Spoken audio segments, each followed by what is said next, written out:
Pertanian merupakan basis ekonomi di Indonesia dan konsistensi pertumbuhannya mulai dilakukan secara menyeluruh, mengingat pertanian merupakan sektor sentral yang didukung oleh tersebarnya sebagian besar penduduk Indonesia yang hidup sebagai petani.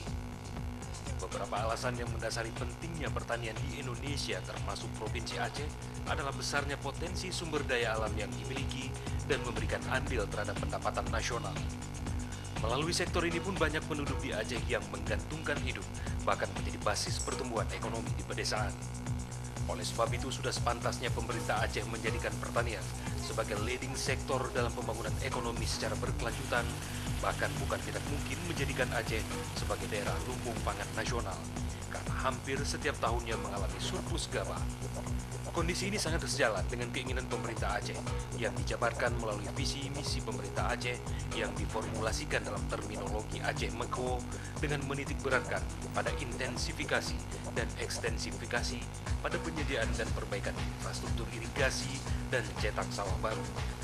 Program ini bertujuan untuk melakukan modernisasi teknologi bagi sektor pertanian, termasuk teknologi pasca panen. Kontribusi ketiga komoditi padi, jagung, dan kedelai diharapkan bisa menjadikan Aceh sebagai lumbung pangan nasional dan mewujudkan kemandirian pangan yang ditandai dengan kemampuan memenuhi kebutuhan dari produksi dalam negeri. Bahkan pada tahun 2017 lalu, Provinsi Aceh mengalami surplus beras 807.964 ton. Pada tahun 2018 ini, Dinas Pertanian dan Perkebunan Aceh menargetkan hasil produksi dan produktivitas komoditas padi akan jauh lebih meningkat dibandingkan tahun sebelumnya, meskipun pada tahun 2017 lalu Aceh mengalami surplus beras 807.964 ton. Untuk tahun 2018 ini target yang ingin dicapai luas tanam 507.549 hektar yang terdiri atas musim tanam rendeng seluas 295.379 hektar dan musim tanam gadu seluas 212.170 hektar. Paling tidak pada tahun 2018 ini bisa mencapai panen 482.679 hektar atau peningkatan jumlah hasil produksi sebesar 2.577.352 ton gabah kering. Pencapaian produksi tersebut setidaknya harus didukung dengan peningkatan produktivitas dengan target mencapai 53,40 kuintal per hektar pada tahun 2018 ini. Untuk mencapai peningkatan hasil produksi padi di Aceh ini perlu dilakukan beberapa hal, di antaranya perluasan areal tanam secara berkelanjutan, penyediaan benih unggul, sarana produksi maupun pendistribusian pupuk bersubsidi yang dibarengi dengan penerapan teknologi pertanian kepada petani. Untuk tahun 2018 ini, Dinas Pertanian dan Perkebunan Aceh telah membuka lahan sawah baru dan cetak sawah baru seluas 400 hektar yang meliputi 2 wilayah, Kabupaten Pidi seluas 200 hektar dan Kota Subulu Salam 200 hektar, diantaranya melibatkan kerjasama dengan jajaran TNI, khususnya para Babinsa yang akan membantu dalam mengoptimalkan peningkatan produksi padi di Aceh. Sekalipun ada beberapa wilayah di Aceh yang sistem dan pola tanamnya telah cukup baik oleh karena ketersediaan irigasi teknis, namun tidak sedikit pula masih ada beberapa wilayah yang tergantung pada kondisi curah hujan. Sehingga target untuk mencapai pola tanam 2 kali dalam setahun sangat sulit diwujudkan. Problem inilah yang ingin diwujudkan sehingga target peningkatan produksi hasil pertanian, khususnya komoditas padi di Aceh, bisa tercapai. Warahmatullahi wabarakatuh. Selamat malam pemirsa dimanapun Anda berada. Senang saya rasanya bisa berjumpa kembali bersama Anda. Dan pada malam hari ini sudah bersama narasumber. Dan selama 60 menit ke depan kita akan membahas perbincangan dengan topik upaya optimalisasi alat dan mesin pertanian dalam rangka mempercepat tanam. Bersama saya Agustiada yang pastinya. Ya, pemirsa. Penerapan teknologi modern di semua sektor kehidupan ini memberikan kemudahan dan juga kebermanfaatan bagi manusia dalam menjalankan aktivitasnya ya. Nah, karena memang tujuan utama adanya penemuan-penemuan teknologi ini untuk membantu manusia dan memberikan kemudahan dalam melakukan aktivitasnya sehingga setiap aktivitas bisa lebih efektif dan juga efisien. Begitu pula pada sektor pertanian, di mana sekarang sudah banyak sekali teknologi pertanian yang sudah diterapkan oleh beberapa negara maju. Ada mulai alat-alat pertanian, varietas unggul bibit pertanian, hingga budidaya pertanian dengan cara modern. Terbukti dengan adanya teknologi pertanian ini dapat meningkatkan produktivitas pangan suatu negara. Nah, tadi juga kita sudah melihat sejenak ya video penayangan hasil sumber daya alam di bidang sektor pertanian. Nah, sebelumnya saya akan memperkenalkan narasumber saya di malam hari ini. Selamat malam, Assalamualaikum untuk Bapak Ahdar selaku UPTD Mekanisasi Indrapuri. Selamat malam Pak Ahdar. Bagaimana kabarnya Pak? Ini cuaca di sini lumayan nih, dingin nih. Agak segar. Oke, baik, dan terima kasih untuk selamat malam untuk Bapak Syahyadi. Selamat malam Pak Syahyadi dari Bapeda ya Pak ya. Waalaikumsalam, terima kasih banyak sudah hadir di studio CTV ya Pak ya. Dan ini ada Bapak Ferijal ya, Bapak Mas Agus Ferijal MSc, Kepala BPTP Aceh. Selamat malam Pak. Selamat malam, Assalamualaikum warahmatullahi wabarakatuh. Malam ini lebih segar ya Pak ya? Alhamdulillah. Alhamdulillah. Dan ini adalah kali kedua kita berjumpa untuk membahas topik di bidang sektor pertanian nih Pak Ferijal. Tapi sebelum saya masuk ke pertanyaan, saya ingin sedikit Anda membahas tentang, tadi kita juga sudah menyaksikan video penayangan hasil sumber daya alam khususnya di bidang sektor pertanian, terutama di Aceh. Seperti apa Pak? Ya, kalau kita lihat tayangan tadi dijelaskan bahwa makin hari atau makin tahun target-target produksi padi jagung kedelai khususnya padi kita itu makin lama makin besar, makin tinggi ya dari tahun ke tahun. Walaupun Aceh sendiri sebenarnya dari sejak tahun 2017 yang lalu sudah surplus gitu kan.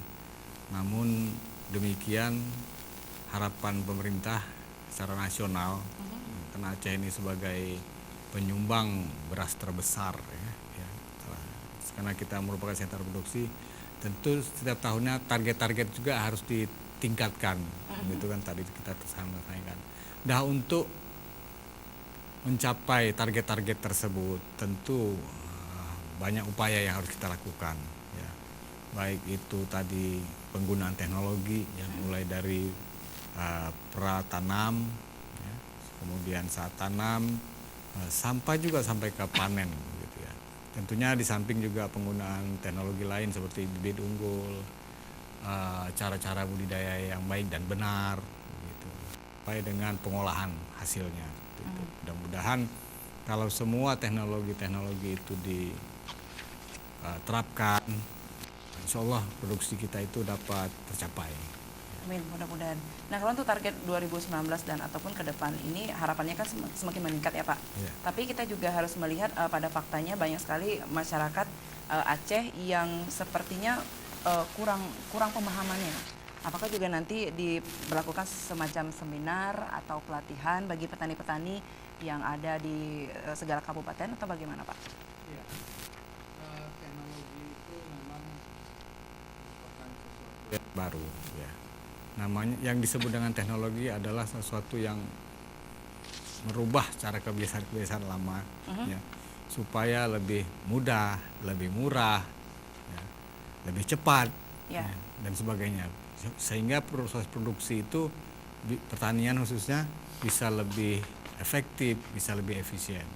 Namun demikian masyarakat kan tidak serta-merta bisa beradopsi atau bertransformasi dari teknik-teknik budidaya yang tradisional ke yang modern tersebut. Karena tidak semua orang paham mengenai teknologi itu. Apalagi petani kita yang ada di pedesaan, di mana sumber daya manusianya tidak seluruhnya siap untuk menerima teknologi tersebut. Oleh karena itu kewajiban kita juga untuk memperkenalkan teknologi-teknologi ataupun pilihan-pilihan tersebut.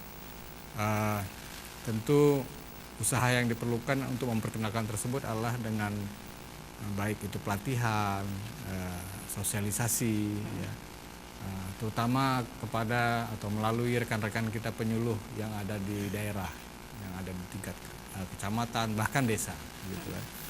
Nah, penyuluh-penyuluh tersebut terlebih dahulu kita bekali dengan ilmu-ilmu yang pada gilirannya nanti mereka itulah yang akan menyampaikan ke petani kita. Jadi agennya ya Pak ya. Iya. Agent. Oke. Baik, terima kasih banyak Pak Ferry. Nanti saya akan bertanya lebih banyak lagi nih Pak ya. Saya ke Bapak Syahyadi. Ya Pak Syahyadi, di Bapedanya sendiri ini sebenarnya Badan Perencanaan Pembangunan Daerah nih Pak. Nah kemudian kaitannya dengan mesin pertanian, kemudian dalam rangka mempercepat tanam ini bagaimana Pak? Ya, Bapeda kerjanya di bidang di hulu ya, istilahnya di awal sebuah pembangunan, yaitu di perencanaannya. Nah, dalam perencanaan itu kita sudah menargetkan indikator-indikator yang ingin kita capai. Nah, salah satunya adalah indikator di sektor pertanian. Kita sudah tahu bahwa ekonomi kita itu dominasinya pada sektor pertanian. Yang dulu sektor migas, tapi sekarang sudah beralih ke sektor pertanian dengan berkurangnya sektor migas. Ya, karena itu kita harus genjot benar-benar di sektor pertanian ini. Ya, salah satu beberapa komoditi utama yang menjadi andalan kita adalah seperti perkebunan, juga sektor pangan. Ini sektor pangan adalah padi yang memang menguasai hajat hidup orang banyak. Ya. Jadi sudah sangat tepat kita bicara masalah ini, dan yang kita bicara bagaimana meningkatkan produktivitas. Ya. Yang sekarang mungkin kalau kita banding dengan Pulau Jawa, produktivitas kita masih sangat jauh, ya. Baik produktivitas lahannya. Ya. Jadi mungkin kita baru mencapai 5,2 mungkin yang terakhir ini ya, 5,2 ton per hektar. Sementara mungkin di Pulau Jawa, Jawa Timur misalnya bisa sudah sampai 7 ton per hektar. Artinya besar peluang kita untuk meningkatkan produksi padi kita dan juga meningkat lagi surplus padi ya. Jadi itulah target kita, bagaimana supaya kita bisa mencapai itu yang tahun 2019 kita targetkan produksi padi mencapai 2,6 juta ton. 2,6 juta ton. Nah, oleh karena itu segala daya upaya harus kita lakukan. Nah, salah satu cara untuk meningkatkan itu adalah melalui penerapan teknologi di sektor bidang pertanian. Jadi saling bersinergi lah ya Pak ya, untuk pembangunan sebuah daerah. Untuk meningkatkan itu, nah, tentu pemerintah Aceh akan menyediakan anggaran yang memadai untuk mendukungnya. Ya, sehingga sektor pertanian ini betul-betul bisa kita majukan di Aceh. Baik, nah tadi juga sudah membahas sedikit tentang anggaran nih Pak. Sebenarnya kalau untuk anggaran sendiri ini bersifat transparan atau bagaimana dalam perencanaan di bidang sektor pertanian ini Pak, dari Bapedanya? Ya, anggaran kita itu sekarang itu prinsipnya adalah money follow program prioritas. Begitu. Nah, jadi bukan mengikuti fungsinya, tapi mengikuti program prioritas. Kalau sekarang program prioritas kita targetnya di sektor pertanian, maka anggaran juga akan berada di sektor itu. Tapi sektor pertanian kan dalam arti luas ya. Di situ kita harus siapkan misalnya ketersediaan infrastrukturnya, ya, ketersediaan tadi peralatan teknologi dan pertanian, persediaan pupuk, kemudian juga perawatannya melalui menjaga agar tidak serangan hama dan lain-lain sebagainya. Jadi ke sanalah kita arahkan karena itu menjadi prioritas. Baik, jadi memang untuk pembangunan dana ini luas sekali ya Pak ya. Salah satunya adalah sektor di bidang pertanian. Sejak kapan mulai ada perencanaan untuk mendukung penerapan teknologi pertanian Pak dari Bapedanya? Ya kalau di perencanaan memang sudah dari dulu ya. Dulu kita mencapai swasembada pangan zamannya Orde Baru juga melalui penerapan teknologi pertanian. Ya. Malah yang kalau kita lihat dulu Aceh yang pertama misalnya adalah penggunaan power tracer. Di Jawa nggak mau pakai, tapi Aceh mau pakai itu. Nah, sehingga Aceh mendapat penghargaan di zaman-zaman. Artinya dari dulu memang kita sudah coba untuk menerapkan teknologi pertanian. Dan penerapan teknologi pertanian mungkin dibanding ya kalau beberapa di petani di Pulau Jawa itu lebih sulit menerapkannya dibanding dengan yang di Aceh. Ya, walaupun memang setiap teknologi itu awal-awalnya pasti ada tantangannya. Betul sekali. Tantangannya luar biasa juga. Tantangannya. Oke. Baik, terima kasih Pak Syahyadi. Ya, nah ini saya ke Pak Hadar nih. Pak Hadar, lebih santai ya Pak ya. Jadi Pak Hadar, untuk di Aceh sendiri kita sedikit saja untuk Banda Aceh dan juga Aceh Besar nih Pak. Sudah berapa banyak mesin yang diperuntukkan untuk mendukung di bidang sektor pertanian Pak? 2018 kemarin, yang tahun 2018 sempat dana BBA itu kita distribusikan di 20 mimpi. Nah, 20 mimpi termasuk di Aceh Besar di Montasi satu kantor segi sudah beroperasional. Juga di beberapa kabupaten lainnya. Selanjutnya ada 29 yang akan dioperasionalkan dalam rangka optimasi.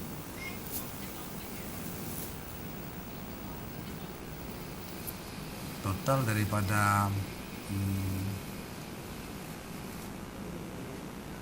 sektor yang sudah didistribusikan ini berdasarkan data yang saya peroleh dari PSP, dari bidang PSP sampai dengan 2018 ini data terakhir itu untuk Aceh 21 kabupaten kota 206 yang ras transplanter, kultivator 446, Baik.